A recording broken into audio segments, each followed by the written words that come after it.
Well, it's Project for Awesome Time, and what am I going to do this year?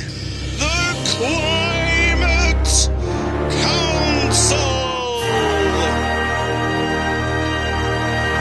That was uncalled for. Anyway, what the Climate Council actually does is it gives out information about climate change, about what we are doing to the climate by using things like cars, trucks, and coal-fired power stations.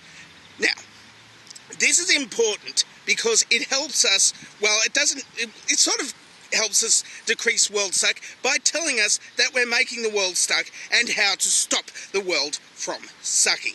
Now, it's an apolitical organisation which relies on actual science. It gives out this actual science to the general community and to the press, which is probably why Tony Abbott defunded them. And that's why they kind of need money, because the government defunded it in basically a political move against the scientists who were apolitical.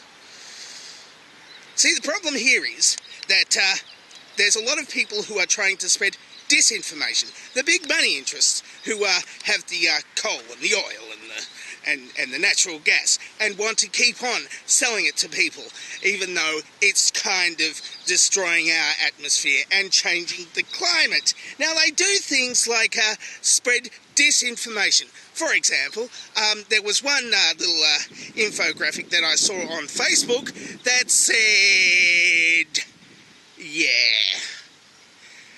that America had the coldest year on record.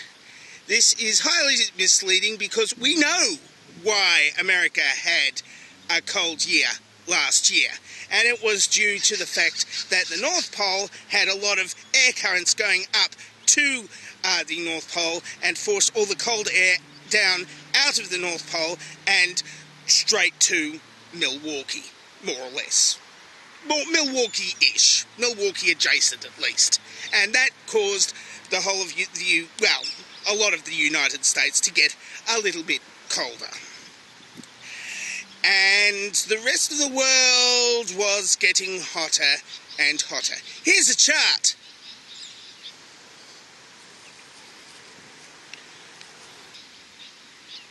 So this is the kind of disinformation that we are trying to counter somewhat, and thus hereby decrease world suck by, trying to tell us all how much the world will suck if we make decisions that will make the world suck, and thereby warning us to suck less of the world.